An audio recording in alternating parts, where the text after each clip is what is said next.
Tonight, a key campaign issue taking shape. London's response to homelessness questioned after 3 recent deaths. What does that mean for the mayor's race? Plus, the price of production. Farmers are bearing the burden of all this risk, and it's costing us a significantly larger amount of money to plant. Concerns from local farmers ahead of a costly growing season. And the way of water.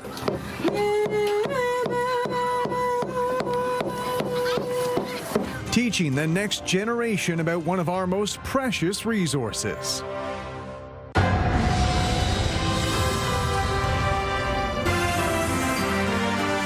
CTV News with Carlyle Fiset. Good evening. Thanks for joining us. We begin tonight with 2 more reported shootings from last weekend under London police investigation. They say these are in addition to the shooting on Richmond Row, where 1 person was wounded. Police evidence markers show bullet holes in a home near Cheapside and McNay. Police say a resident reported a possible shooting last Friday morning. They believe the shots were fired late Thursday night. According to police, multiple 911 calls came in early Sunday morning reporting shots fired along Limberlost Road. They say they found damage to a residence and a vehicle there.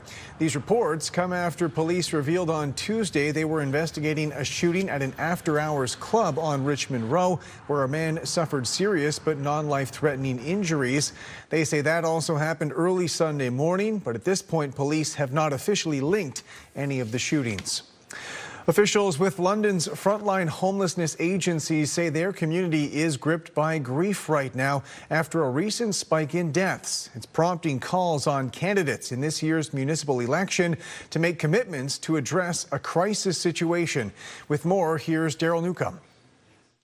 3 deaths in the last 10 days among London's homeless and unhoused have left their community and the agencies who serve them grieving. Those numbers are striking. They're quite high, and we as a community are feeling that collective loss quite significantly. Following a memorial service attended by more than 200 people, London Cares emphasized that the homelessness crisis must become a top priority for candidates and voters in the upcoming municipal election. Any single campaign for anybody involved in politics. Housing and homelessness is political. Housing is healthcare. Healthcare is housing. We need everyone at that table to be saying those exact same words. An annual satisfaction survey conducted by City Hall has consistently ranked homelessness as the #1 top-of-mind issue for Londoners. This is an issue that's very high up on my priority list because we're spending a lot of money to address this issue, and a community is really only as strong as its weakest link. So we need to start looking at how we're going to support them, not only in the short term, but long term. Incumbent mayoral candidate Josh Morgan cites local progress housing the unsheltered amidst the deepening province-wide crisis. 1,500 people leaving the streets into stable, secure housing, but more people falling into homelessness. It's why it is a crisis. It's why it needs to rise to the top of the provincial and national agenda. It's why it's at the top of the municipal agenda and something we talk about every day. Mayoral candidate Kirsten Kroos points to the support of apartments at House of Hope as a model she supports greater investment in. More needs to be done. I think we need a solution that brings in all the organizations and really addresses what the vulnerable community needs. We also need to look at cost effectiveness and respecting the taxpayer. Make no mistake, I still think 25 deaths on the street is too many. You know, it's better than the 55 a few years ago, but each and every one of those is a real person who we shouldn't be politicizing, who we should be seeing as a person we care for, a person we've lost in this community, and someone who we need to continue to do better each and every year to help. Also running for mayor are Councillor Susan Stevenson, John Fair, and Lawrence Zachary Howe. Daryl Newcomb, CTV News. Local farmers say this year's planting season could be their most expensive ever. That has to do with the soaring costs of fuel and fertilizer. With more on their preparations, here's Scott Miller. Josh Borson is filling his corn planter with fertilizer. With warm, dry weather on the way this weekend, he expects to get a lot of his corn in the ground over the next few days. But every trip around the field this spring will cost him more money than last year. The price of inputs on the farm has been escalating quite a bit over the last 18 months. But with the Strait of Hormuz shutdown and the war going on in the Middle East, we've definitely seen a sharp increase in our input costs. 23% of the world's ammonia fertilizer has been shut down by the Iran war, while even more oil, the main ingredient in diesel fuel, is stuck in the Strait of Hormuz. Borson says what's happening overseas has doubled the price he pays for diesel fuel and fertilizer, and he's not alone. From fertilizer prices to diesel, this is probably going to be one of the most expensive crops farmers are planting ever. Patel estimates it will cost Canadian farmers a record-setting $22.5 billion to plant their crops this spring. We don't like to always cry foul, I guess, let's say, right, or be complainers about the situation, but farmers are bearing the burden of all this risk, and it's costing us a significantly larger amount of money to plant. What can be done about it? Patel says removing regulatory barriers to the production of fertilizer, fuel, seed genetics, and other crop protection tools here in Canada would drastically help. We have local companies that have developed a drought-resistant, type of soybeans. Another one that has healthier oil soybean, and the beneficiaries of that have been U.S. farmers just because of the timelines involved. So if we can improve those policies that allow our end users to build their capacity, that will help us weather these storms. Borson says he'll do his best to find efficiencies in planting this season, but fertilizer and fuel are two things he can't control the price of and simply has to use to get his seeds in the ground. The famous line is, we buy at retail, sell at wholesale, and pay the freight both ways, right? That's never been more true in 2026. In Perth County, Scott Miller, CTV News. Good evening. We're live tonight from Storybook Gardens. Coming up, we'll talk opening day and perhaps a way you can enjoy Storybook Gardens all season long. And they have a new mascot. But first, we have some weather to get to. We do have a frost advisory in effect north of London, so areas in through northern Huron and Perth County, as well as southern Bruce and Grey County included in that. Temperatures expected to dip near the freezing mark in those regions tonight. Now, London's forecast low coming in at +1 tonight, so we could see some patchy frost as well. Temperatures across the region, it's cool. It's been cool through the day. That northwest wind has been quite chilly. So even though the temperature reading 13 degrees, it feels cooler than that. Now, west of London, we're seeing clear conditions, but over the city, we are seeing that cloud cover. We do have a low pressure system along the eastern seaboard, and it is spinning cloud cover back into southern Ontario. So that's why we have that cloud in place. High pressure building in tonight. Skies will clear back out overnight, and temperatures, as I mentioned, dropping near the freezing mark and to freezing towards Mount Forest. Coming up, I'll take you through the forecast. I have some awesome news to share with you tonight, friends. Yes, it's finally going to warm up just in time for the holiday weekend. I would say this holiday weekend coming up is looking pretty spectacular. I'll have that forecast for you live from Storybook Gardens coming up in just a few minutes. Carlyle? Thanks very much, Julie. A fire caused extensive damage to a semi-detached townhouse last night. Emergency responders were called to Snowdon Crescent in south central London just before 6 p.m. Wednesday. They say when they arrived, there were flames in an upper bedroom spreading into the roof structure. The occupants were reportedly able to get themselves out on their own, and they were treated at the scene by EMS. Firefighters say they were able to get the situation under control within an hour. London firefighters launched their 2026 Sound the Alarm campaign today, focusing on student rentals. Today, we're here to kick off the 2026 Sound the Alarm Smoke Alarm campaign. And starting next Tuesday, May 19th, firefighters will be going door to door to check alarms, share fire prevention information, and answer questions of any homeowners or tenants. Last year, we visited 15,000 homes, and one of the things we noted was the lack of working smoke alarms and CO alarms in our student housing population in and around Fanshawe and Western, and that's the reason we want it to be a focus this year. What we're seeing with student rentals is, looking at last year's campaign, we saw a number of smoke alarms that did not have a battery in it, and I think what we're seeing sometimes with students is the remote control goes dead or some other device goes dead and they require a battery, and it's too easy to get it from the smoke alarm, and so that's the reason we're targeting student rentals this year. London Fire Department here today for our Sound the Alarm program. It is the law to have a working smoke and CO alarm. And we talk about smoke alarms, it should be on every level in your home as well as outside all sleeping areas. And if you have a fuel-fired appliance, which is essentially an attached garage, a gas water heater, a fireplace, you are required as well to have a CO alarm on each and every level within your home as well. New owners are taking over the OHL's Owen Sound attack. According to a media release, the new ownership group includes former London night player Tyler Nother. He's been named the organization's president and governor after the league approved the team's sale to a group called Ecological Dynamic Sports Partnership. The statement also indicates the attack will remain in Owen Sound. The franchise has won OHL championship in its history from 2011. Officials with the Byron Optimist Club have canceled their Canada Day fireworks. It's a tradition dating back 40 years. And organizers say the cancellation is because of rising cost and limited volunteer support. Instead of fireworks, they say they're going to host a more kid-focused celebration on July 1st. Well, it's a good thing and it's a bad thing. I know that there's a lot of people in the community are going to be a little bit upset we don't have fireworks, but it really did come down to dollars and cents and volunteers. The thing that we're looking at, for example, $14,000 just for fireworks alone.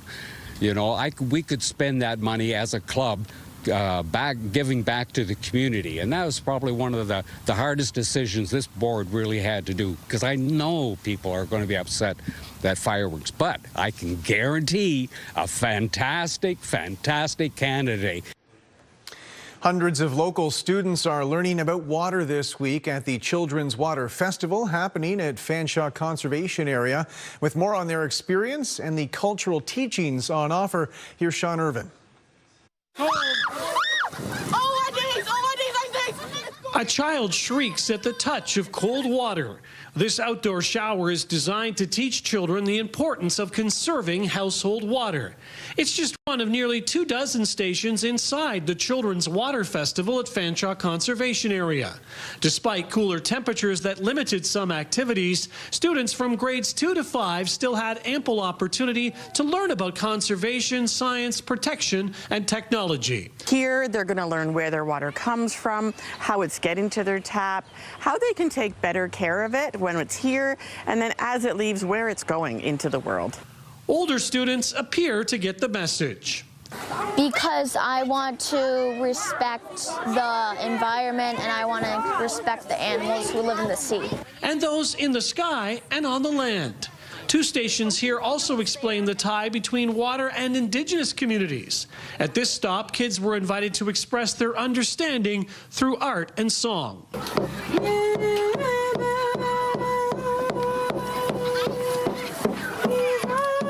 I think it's important because we don't always think about water as living or having a spirit, and as Indigenous people, that's what we believe and know to be true. If we develop a good relationship with the water and the environment around us, then we're more likely to make better decisions that will affect the water and the land in a healthy way.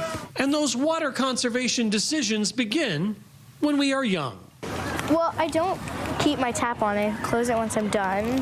While I'm brushing my teeth, I don't leave the water on the entire time. I only use it when I need it. In London, Sean Irvin, CTV News. Local Goodwill officials are asking Londoners to donate clothes or other textiles rather than send them to a landfill. Every sock, towel, sheet, and piece of clothing that's donated helps power climate action while creating skills training and jobs for people who need work the most. The Worn or Torn donation drive is back for a second year. You can bring any textiles to the Goodwill store in the Sherwood Forest Mall. Organizers say everything is accepted, whether it's lightly used or completely worn out. Higher quality items go into the store for resale, supporting job search and retraining programs. Other items are repurposed. And organizers say last year brought in 35,000 pounds of textiles, with only 1% ending up in landfill. We have mechanical, initiatives where you can transform like a poly cotton blend into perhaps automotive insulation, insulation in homes, under padding for carpet. There are all those different avenues that we're exploring. There is only so much space, but when there is a mechanism to have those materials go elsewhere rather than the landfill site, that's of course the preferred option, right? Landfill is always last resort. All right, we're live on location tonight at Storybook Gardens. We're joined by Diana Rowe. She's the manager here. Diana, this is a big weekend. You guys are opening. Yeah, we're so excited. Opening the doors for the summer, and we can't be more excited. We've got a new mascot coming, Ollie the Owl. I can't wait for everyone to meet him. All the attractions are opening this weekend, the carousel, the train. We can't wait to see everyone. All right, so lots happening. Okay, so first I heard there's a season's pass this year as well. That's new. Yeah, we brought it back. We're pretty excited about it. We think it's going to be a great value for families. Within 4 visits, it pays for itself. Great accessibility for everyone to come out and enjoy a whole summer of fun here at the park. And what's that pass? How much is that? $41.80 per person. All right, and you mentioned a mascot. An owl. Why an owl? Okay, it kind of blends in with a lot of our core values. We focus on literacy, outdoor play, connection to nature. We think it fits every one of those. Okay, and there'll be an area for people obviously to take pictures with Ollie, but there's also going to be a zone as well. And this is going to be new. Yeah, we've created the skate trail is kind of transforming into Ollie's Discovery Zone. Lots of intergenerational play, games, activities, crafts. It's going to be a whole lot of fun starting in July. All right, so you've been busy obviously this last week, or probably the last little while, gearing up for this weekend. Are you excited that we're going to have a nice forecast? I can't wait for a good forecast. We're so pumped. The splash pad is going to be super busy. We also have new this year Shaw's ice cream, so we can't wait for everybody to come out, enjoy the heat, have some fun in the sun. All right, sounds fantastic. Thank you so much for joining us again, Storybook Gardens, and for more information, the website is london.ca/Storybook Gardens. All right, and you can find out all the information there, as well as hours, and again, opening for the season on Saturday. Coming up, I'll take you through your extended forecast. We'll look at that long weekend and wait until you see those temperatures. I'll have that again live on location from Storybook Gardens. Carlyle, back to you. All right, Julie, thanks very much. When we come back, a resurgence in EV interest. What do rising sales mean for the industry in Canada? Plus, a major energy announcement from Ottawa plans to double the country's grid while loosening environmental protections.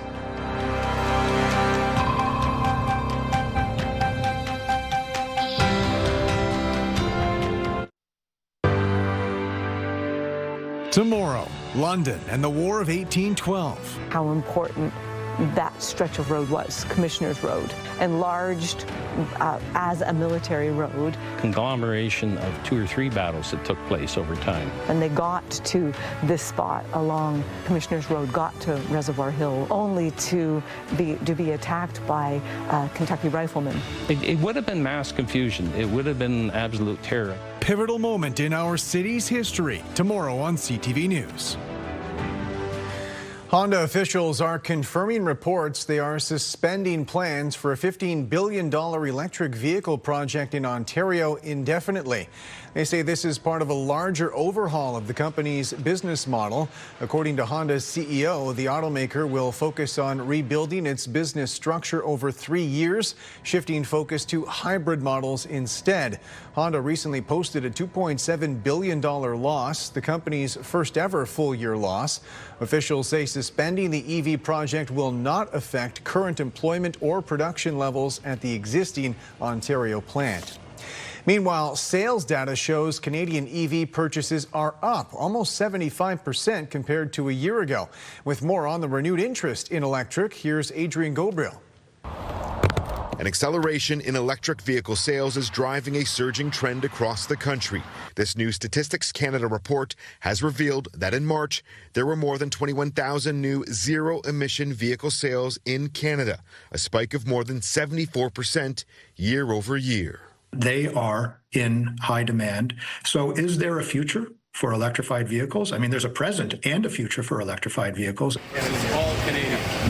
In February, the federal government announced a new 5-year EV incentives program, offering rebates of up to $5,000. Automotive insiders believe it's in part a driving factor.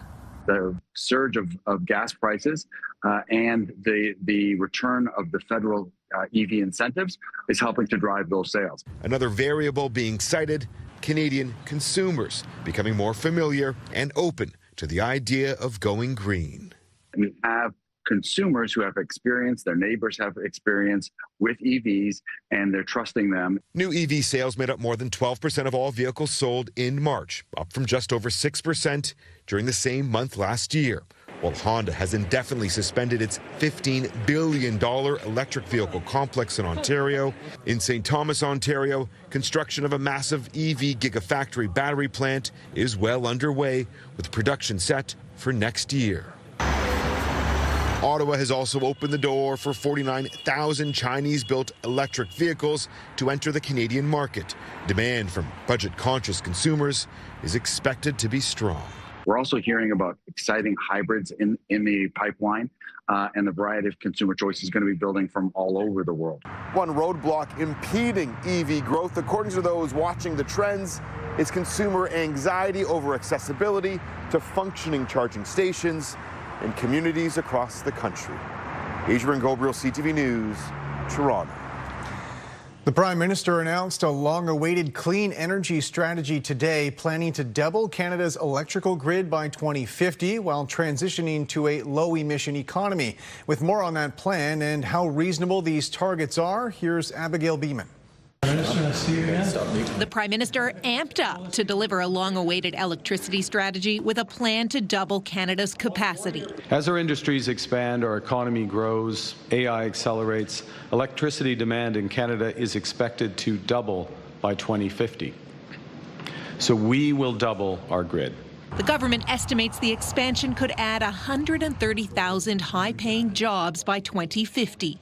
This announcement in electricity, as far as I'm concerned, is the greatest announcement since, well, electricity itself. Canada's current electrical system is complex and siloed. The Prime Minister concedes it's often easier to trade power with the United States than interprovincially, costing Canada billions. Tying our grids together, and that will be that will be essential, and that's where the federal government has to come in and help the provinces make good choices that work strategically for the nation. To help build and power an expanded grid, Mark Carney is proposing more flexibility to scale up natural gas, especially important in Western Canada, by loosening Trudeau-era clean electricity regulations. It is a betrayal of the years of time that was spent with stakeholders and utilities and Indigenous nations on developing the federal clean electricity regulations.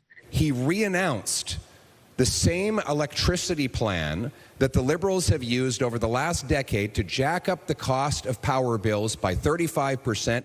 While the government promises this expansion will eventually lower bills, it also puts the price tag at more than $1 trillion overall and couldn't provide any details about a breakdown or who would pay for what. Abigail Beeman, CTV News, Ottawa. Alberta separatists are vowing to appeal a recent judge's decision throwing out their separation petition, ruling the provincial government had an obligation to consult with First Nations. As Michael Couture reports, it appears the fight is only just beginning. It is now time for oral question period. On the last sitting day of Alberta's legislature, the leader of the NDP said the judge's decision to toss out the separation petition should be the final word on a potential referendum. Naheed Nenshi also questioned why Premier Smith is pushing on. Is all of this just because the Premier promised her friends they'd have a referendum no matter what? Now, Smith called Wednesday's ruling anti-democratic, saying there are more than 700,000 total signatures willing to vote on separation. The Premier is planning to appeal the decision, and she said she's also willing to use a constitutional tool. Section 33 allows for notwithstanding clause so that when the court makes errors in law, it can always be overridden by democratically elected legislatures. And that may be an option, but First Nations communities say it doesn't supersede their rights under the Constitution. And just remember one thing, they had a duty to consult, they failed to do so, and they're paying the consequences because of our constitutionally protected rights under Section 35.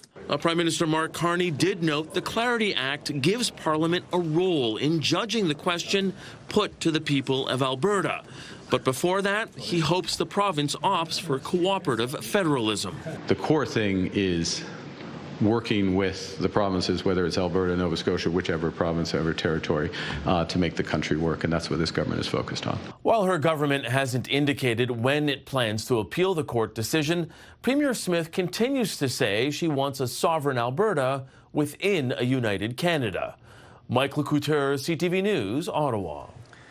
Rejoining Julie Atchison now, live on location for us at Storybook Gardens. And Julie, I know you're not someone to sugarcoat a forecast, so when you use a word like spectacular for a long weekend, I'm pretty excited. Yes, for sure. In terms of this weekend, things are looking much improved. We've been looking at these forecast models all week, and there's been 2 different model solutions showing up, and we're gearing towards this warm one and less rain. So that's definitely a win. The long weekend, we can see temperatures like we're experiencing out here today. So we are shifting gears, and we're going to go into spring warmth, and then we're going into summer heat. So we have some great weather to talk about. Forecast today, we didn't really warm up too much this afternoon, but that northwest wind was cold. So 14, it didn't feel like 14, I can tell you that. When I went out the door this morning, it definitely felt cooler than 5 degrees. So you can see we are coming in below normal. Right now, holding at 13, but I do have 2 jackets on, and I'm just comfortable. Temperatures in Midwestern Ontario hovering between 11 and 15. There's your cloud shield that's just over London right now, but outside of the city, skies are clear, so heading towards Sarnia and Chatham, gorgeous conditions. And along the shoreline of Lake Huron right now, folks are out opening up their cottages for the season. You're going to have a really nice sunset. High pressure drifting over the Great Lakes will keep us clear overnight. Now, I want you to focus on that warmth in the American Midwest. That's the warmth that will be building into the Great Lakes in the coming days. So we're going to pick up a southerly flow, but by Sunday, we're going to see the humidity climb. So it's really a major change. Overnight, the frosty conditions expected in through areas of northern Huron and Perth, southern Grey and Bruce. High pressure tomorrow will keep us on a sunny day, beautiful. And then as we head into Friday evening, a few fair weather clouds. The next opportunity for showers comes in Saturday morning. And there is the risk for thunderstorms. And that's the chance for rain over the weekend. So that's good. We have a window of rainfall Saturday morning, early afternoon, and then it clears out once again for Saturday evening. But temperatures really will be the big weather story this weekend. Everyone will be talking about this summer warmth that's moving in. So your Friday will be springy, gorgeous in the morning. By lunchtime, we're at 16 degrees, and we'll take the forecast high to 20. Then as we head into Saturday, we will see cloud cover in the morning, rain showers, and thunderstorms. That's the push of warmth coming in. 25 degrees on Sunday under a mix of sun and cloud. A mix of sun and cloud on Monday. Monday night, we could see some rain, so the probability will go up to about a 40% chance Monday night, but 29 degrees. Now, Environment Canada had 30 this afternoon. With the cloud cover around, I'm not sure we're going to get to 30 degrees, but it will feel like 30 or warmer as we head into Monday and Tuesday. So the forecast really heating up. Midwestern Ontario, talking sunshine for tomorrow. It will be a beautiful day after a frosty start, hitting 18 degrees. And then the chance for showers on Saturday. Saturday evening will be gorgeous again. And then a mix of sun and cloud Sunday into Monday. You can see the probability on Sunday extremely low. We're not expecting any rain. And then Monday, a 30% chance. It'll be quite warm Monday into Tuesday with the chance of showers moving in. So forecast for your weekend. If you're kicking it off early on Friday, expect some beautiful weather. Storybook Gardens opens on a Saturday for the season. And yes, you can get a season pass to enjoy Storybook all season long, and then a nice mix of sun and cloud as we head into a Sunday. So the main rain window at this point will be Saturday morning into the early afternoon before clearing out. Carlyle, things looking good though. I mean, this forecast is going to deliver. I haven't seen temperatures this warm on a long weekend in May in a really long time. So you're right. This is shaping up to be a really good one. I'll send things back to you. All right, Julie, thanks very much. Coming up, don't get scammed by door-to-door sales. A cautionary tale when it comes to home improvement offers. Make sure you join us tomorrow morning. We have another $100 OLG voucher up for grabs in Pricetown. We had a big winner in Lucan last weekend. The next big winner could be you. Join us tomorrow morning at 7:10.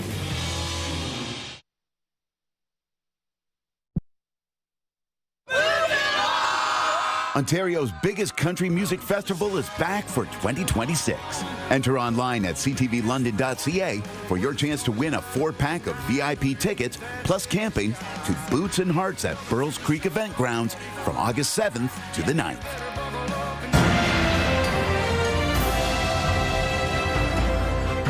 A warning for anyone approached by a door-to-door salesperson. At this time of year, companies are offering paving, landscaping, or roofing jobs. But as Pat Foran reports, some could be looking for a quick payment without completing the work. It was 1 month ago when someone came to Heidi April's door in Pickering. They told her they were doing other jobs on her street and could clean up her stonework, pressure wash her driveway, and seal it to give it a fresh new look. She signed a contract and they started removing her interlocking stones. They asked for $3,000 in advance, and when they got that, they never came back. April says it was her late husband who did the stonework, and she feels she was caught at a weak moment. Apologies, having some technical issues with Pat's story there. Moving on, Ontario's new retail rules are now in effect, allowing stores the option of staying open on Victoria Day. The changes to the province's Retail Business and Holiday Act mean stores and malls can open on the holiday Monday in May as well as Family Day. However, all government offices will be closed, along with banks, libraries, and community centres. Telecom and financial sectors helped Canada's main stock index today. The TSX gained 227 points. In New York, the Dow added 370, the NASDAQ up 233. The Canadian dollar dropped about 1/10 cent today. On commodity markets, gold is down more than $21 an ounce. Oil is up 15 cents a barrel. Still ahead, a Canadian breakthrough in autism research. What the findings mean for the future of therapies. Welcome back. Canadian researchers say they've uncovered a genetic pathway that could lead to targeted therapies for kids on the autism spectrum. With more on their discovery, here's Pauline Chan. Scientists have known for decades that there was a genetic link to autism spectrum disorder. Our previous studies looked at the protein coding genes of the genome. And now our novel discovery here actually found a long non-coding RNA. So this is an RNA molecule that has function within the cell. It's found on the X chromosome, and it's associated with autism in males who carry small deletions in the gene. So if you think of a light switch, for example, in a room that has 100 different pot lights in it, we think about perhaps this new molecule we've identified is more of a dimmer switch. And it's connected with what are the core behavioral traits associated with autism: difficulties with socializing, communicating, and repetitive behaviors. Professor Shearer says the key to their discovery has been their ability to do whole genome sequencing for thousands of people. 5,000 from Canada, plus thousands more from Europe, South Korea, and Qatar. Susan Cosgrove has 3 children, all on the spectrum. She says she's always believed in a genetic link, but this finding could be key in earlier and more reliable diagnosis. It's still somebody's interpretation of your child's behavior, your child's features. If this was able to be diagnosed through a blood test, right, we wouldn't have to do that wait. Now that we have cellular pathways identified, we could think about precision therapeutics for perhaps all people who have a diagnosis of autism. And that's why this is really a novel finding. Newer technology is helping this type of research examine regions of the genome it could never study before. The researchers have been able to transfer these genetic alterations to mouse models to work towards someday developing targeted therapies for specific autism-related genes. Pauline Chan, CTV News. A new survey has found nearly a quarter of Canadian respondents reporting declining a vaccine that was recommended by their doctor. The data comes from Proof Strategies. It shows most of those people declined the vaccines over concerns about potential side effects. Albertans were most likely to refuse a recommended vaccine, 35% of respondents from that province. People with a high school education or less were more likely to decline a vaccine as well, compared to people with more education. Newly released documents show Ontario taxpayers will pay nearly $200,000 after Premier Doug Ford reversed course on a private jet purchase. The documents released Wednesday show the province bought and later sold the jet for $21 million US through the Ministry of Natural Resources. However, the government also racked up about $190,000 in additional aviation-related costs before taxes. Premier Ford had argued the plane was necessary for his travel requirements, but the purchase quickly sparked broad backlash. An auctioneer from southwestern Ontario has been crowned this year's Canadian Livestock Auctioneer Champion. Karis Mapp has more on the professional path he's taken and where his career is taking him now. 20. I had 520 now, $30, 540, 40, 50. He's rhythmic and rapid fire. $570, 600 bill. This chant won Dave Jacob a national title at the Canadian Livestock Auctioneer Championship in Medicine Hat, Alberta. But the victory didn't come to the Mitchell, Ontario native without passion and practice. I started auctioneering when I think I started the first time when I was about 12 or 13. And then my parents made me stop because they were afraid I'd become an auctioneer instead of being a student. 515, I am down 20, I am 520 here, and I have the bird 50, I have the bird 20, I have the bird 5. It's been in my blood, and it's always been what I wanted to do, and thankful to be living my dream, I guess. That dream was born by following in his father's footsteps. Once he was big enough to crawl into the truck by himself, he was with me all the time. Doug Jacob spent roughly 50 years as an auctioneer. People tell me he sounds pretty much like me. Near to 3 and 9, so 542. This was only Jacob's third time competing in the cattle calling competition, and he even impressed himself by earning the national title. My goal was to make top 10.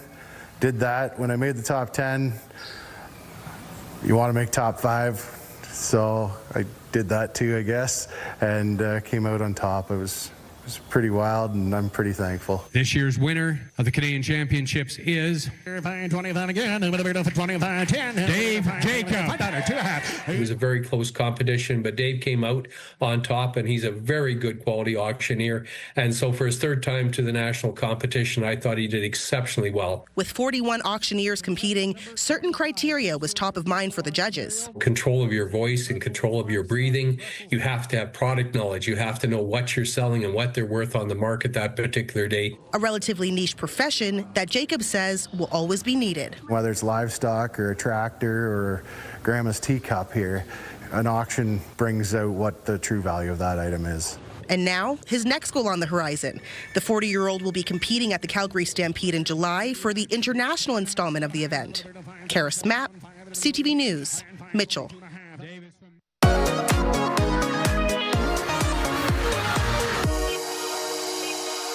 Welcome to this week's London List. I'm Rita Ismail. I'm joined by Weaver from Pure Country. Now, lots happening for the long weekend, Victoria Day. Let's kick things off by talking a little bit about fun for the whole family tonight, Weaver. Yeah, at the Fanshawe Conservation Area, it's the Children's Water Festival Family Night with multiple activities good for all ages, including a Birds of Prey show. Have you ever seen those like eagles and falcons that fly around? I love those. That's like up close and personal. Absolutely. It's going to be a great time, and that's tonight at the Fanshawe Conservation Area. And of course, more fun on Saturday, and the weather looks absolutely beautiful over at Pioneer Village. Yeah, Fanshawe Pioneer Village is celebrating their opening weekend this weekend, so all the family-friendly activities we're used to, with a hot dog charity barbecue on Monday. All in all, I'm expecting an exciting time. Look at that, food and fun.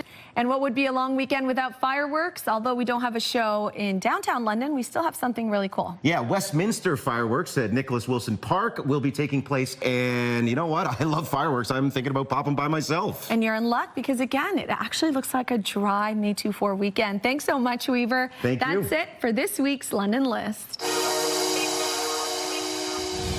Tomorrow on CTV News, a federal announcement here in London. Government officials expected to detail support for local companies enduring tariff impacts. That's tomorrow on CTV News at 6. The long weekend will feature warming temperatures and will go from spring warmth to summer heat as we head into holiday Monday. Thank you so much, Shannon Quirk, for your photo taken at Springbank Park. The presidents of the United States and China met in Beijing today at the start of a two-day summit. Despite previous criticism, Donald Trump appears to have shifted his tone, offering praise to his Chinese counterpart. And to the health of President Trump and all the friends present, cheers. China's president honored Trump with a toast at a state banquet. The two leaders also took part in a 2-hour meeting, which included talks about Taiwan. The Chinese president told Trump if Taiwan is handled well, relations between the U.S. and China will enjoy overall stability. However, he said if things go poorly, that could lead to clashes and conflicts. The Americans have previously supplied Taiwan with advanced weapons. U.S. authorities say Iran's military capabilities have been virtually wiped out. According to a senior U.S. admiral, Iran's missiles, navy, drones, and industrial base have been degraded by 90%. They also say the Iranian regime can no longer carry out large-scale attacks against their neighbors or American interests in the region. Ukrainian authorities say 7 people were killed in a third straight day of Russian drone and missile attacks. They say the fatalities happened when an apartment building in Kyiv was struck. Dozens more people were injured, and at least 20 others are believed missing. Ukrainian officials say more than 24 civilians were injured in other attacks elsewhere in the country. They also noted these strikes coincided with Donald Trump's visit to China. The British Health Secretary has resigned, the first cabinet minister to step down amid calls for the British Prime Minister to do the same. The health minister urged Keir Starmer to set a timetable for his departure, allowing for a broad field of candidates to replace him. The UK's Prime Minister is in a precarious political position after his party's heavy losses in recent elections. More than 80 lawmakers have urged him to announce a plan to leave office. However, Starmer has said he has no intention of stepping down. A Canadian race car driver's career is off to a fast start. He's in the midst of his first ever NASCAR Canada season, and he's already earned his first win, doing so in his very first race. Peter Sperling reports. Start your engines and strap in. This is Ottawa's very own NASCAR Canada racing driver. Hi, I'm Connor Bell, and this is my race car. A high-performance, powered, adrenaline-inducing machine. We sling it around the track at 260 kilometers an hour. We've got 32 cars racing us at a time, and we try and battle it out for the win. And win he does. The 20-year-old beat everyone else during his first NASCAR Canada start last summer at Calabogie. It made us only the second person in NASCAR Canada Series history to win on debut, so it was a pretty special event. He's amped for more. I do it for the adrenaline, honestly. It's the speed, you know, it always provides that adrenaline rush, and it never gets old. Speed, that comes from power and skill. It's pretty crazy. It's a lot of horsepower. There's no traction control or ABS in these things. Quite the ride, and you got to manage that power through all 4 gears. He got into this from his father. He's been racing most of his life, and naturally when I was young, I was at the track from I think 2 years old onwards. But how do you learn to drive this and race? Some start with karting. For Bell, I've had a little bit of a different path developing as a race car driver. I did most of my development on racing simulators, so that's kind of where I learned all the basics. Racing is an expensive sport. He says a typical car costs near $200,000.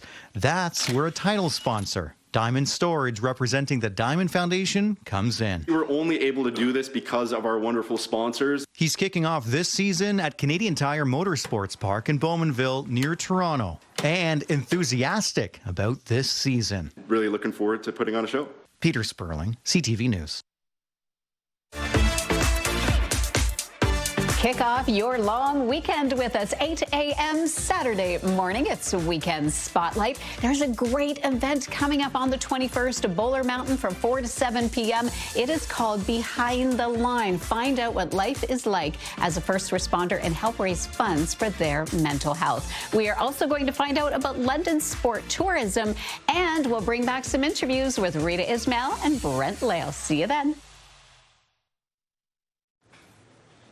Finally tonight, elementary students from southwestern Ontario trading their city streets for Arctic tundra.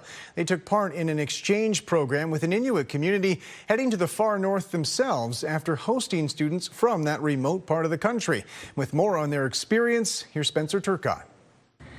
Good morning, bon matin, Ula, Kut, St. Daniel's, and Southwood School. When students from St. Daniel Catholic Elementary School landed in Kangarsuk, they were greeted like celebrities. They were banging on the windows so hard that, to be honest, I thought that they were going to break because they were all just so welcoming. The trip was part of a cultural exchange between the Waterloo Catholic District School Board and Southwood School, located in a remote Inuit community in northern Quebec. Back in November, students from Kangarsuk visited Kitchener. This spring, it was Waterloo Region students' turn to experience life in the north. They got to, try different types of food, country food in specific, such as walrus, beluga, ptarmigan soup, fresh fish that were caught on that day. The students also took part in traditional activities, including sewing, tool making, and land-based learning. For many students, the biggest lessons came from seeing how different daily life can be. We usually walk, bike, take a bus, or get driven to school. But they're on ATVs and ski-doos. The toys you get at the dollar store, they're like $20 there.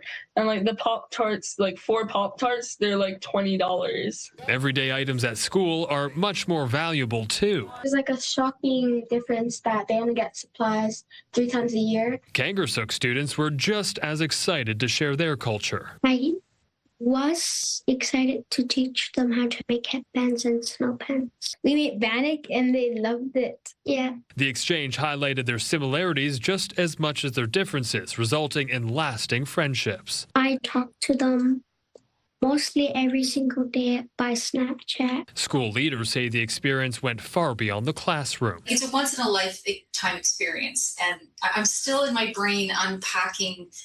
Each day I think about something from that trip. And teachers hope it's only the beginning. I am so determined to keep making these opportunities available for our students. Spencer Turcotte, CTV News, Kitchener.